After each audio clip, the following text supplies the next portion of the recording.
everyone, I'm Ruby and I'm a martial arts practitioner.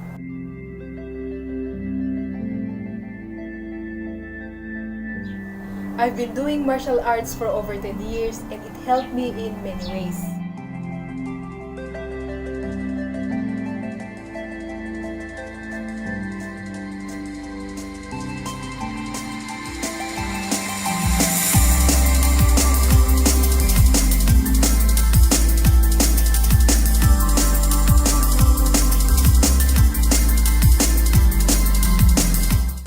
But I've always wondered how martial arts can also be a great tool for achieving spirituality to discover my true self. So I decided to find out.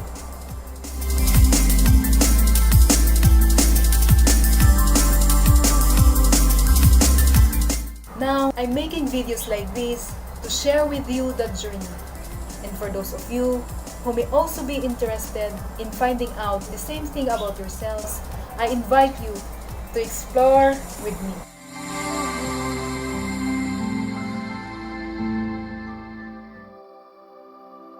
First off, I'm going to show you how to do standing meditation postures, also known as Jamjung.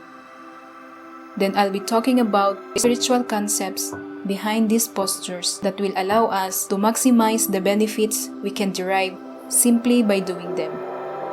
There are 5 known postures in Jamjung. Jamjung is called standing meditation because its position can be likened to standing like a tree.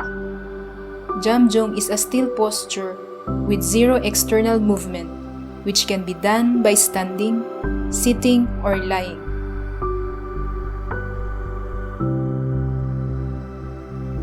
Today, I'll talk about the first posture called Wu Qigong.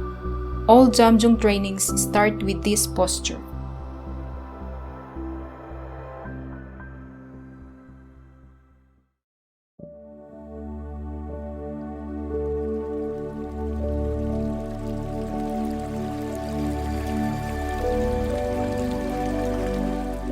Stand up with your feet apart by about the length of one end of your shoulder to the other.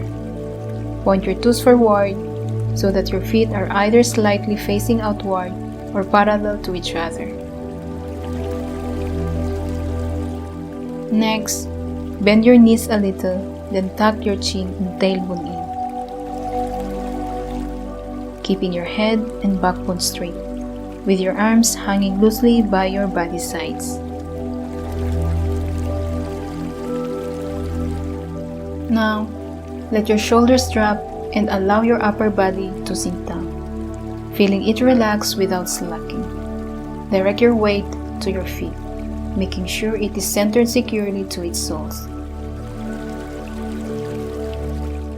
While doing this, focus on breathing calmly and naturally. You do this with the tip of your tongue touching the palate found at the back of your front teeth. You can choose to keep your eyes open or close them. Stand still, imagining yourself like a tree, standing quietly on the ground.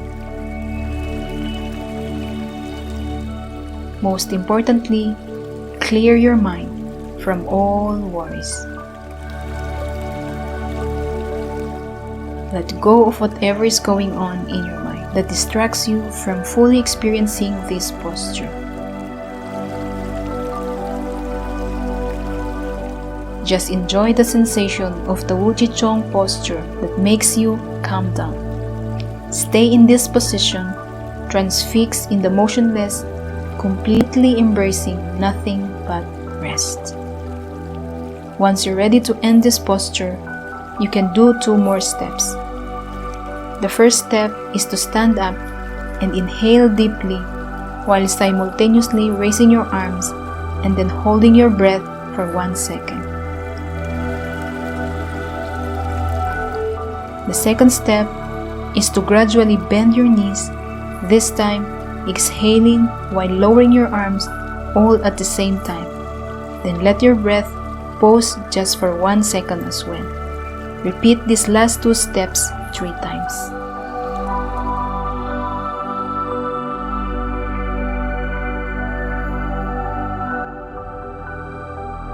Now, let's get into the deeper spiritual aspect of Jamjung. As above, so below. Everything we see in our physical reality is actually a reflection or parallel of spiritual reality. The problem is, with our current state of consciousness, it's usually hard to see it that way. If we practice Jamjung with this in mind, we can train our consciousness to sense reality beyond what it seems to us now. As I understand it, the goal of this practice is to use every movement in it to align our consciousness with the upper reality. The first step to reaching this goal is demonstrated with the posture I just showed you, Wuchi Zhong. It's about returning to Wuchi, a state of emptiness, stillness, or nothingness.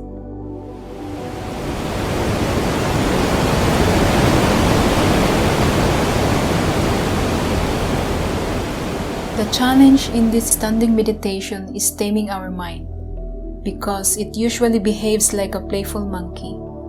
Our mind tends to be clouded and run in all directions. It's chaos in there most of the time. We constantly think about so many things: worries, problems, regrets, ambitions, good things and bad things alike, that we lose our ability to focus. Unknowingly, we allow the monkey to define the way we see our reality. But we can change that.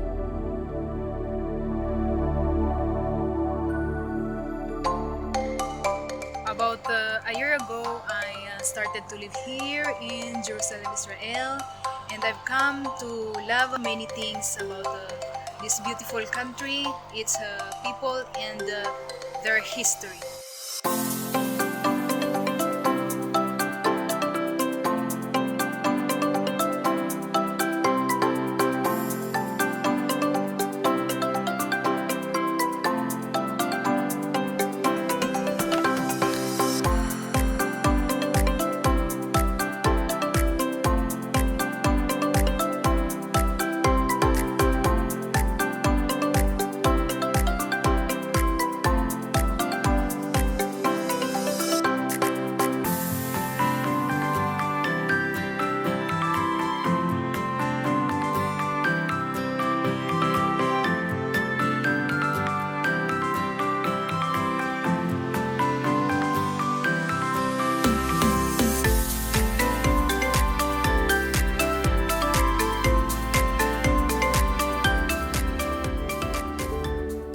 One of the things I've come to cherish about them is their ancient teachings on the Bible, which I found to be vital in understanding the concept of Wuchi or stillness. According to their teachings, all change starts from nothingness. When speaking of knowing oneself, they often use the Hebrew word lekleka, which means leaving your previous mindset in order to go back to yourself. In a nutshell, departing from a previous mindset takes you to a state of nothingness.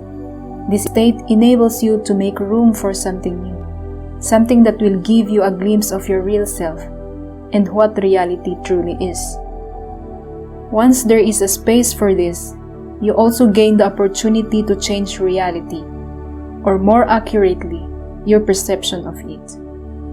Whenever I do the Wuchi Zhong steps, I draw out each substance with the lekleka concept. Thus, I picture myself leaving my current perception of things to make room for a new way of looking at them. As I stand still like a tree, I allow myself to transcend the turbulence in my mind.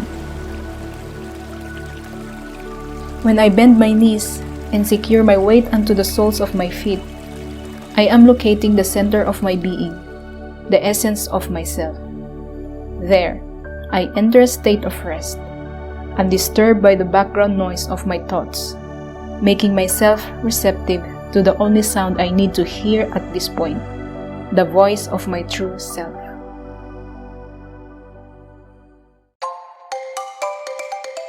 If you enjoyed this video, please give it a like and subscribe! I have more videos coming up soon where I'll be sharing more about my journey. Thanks for watching!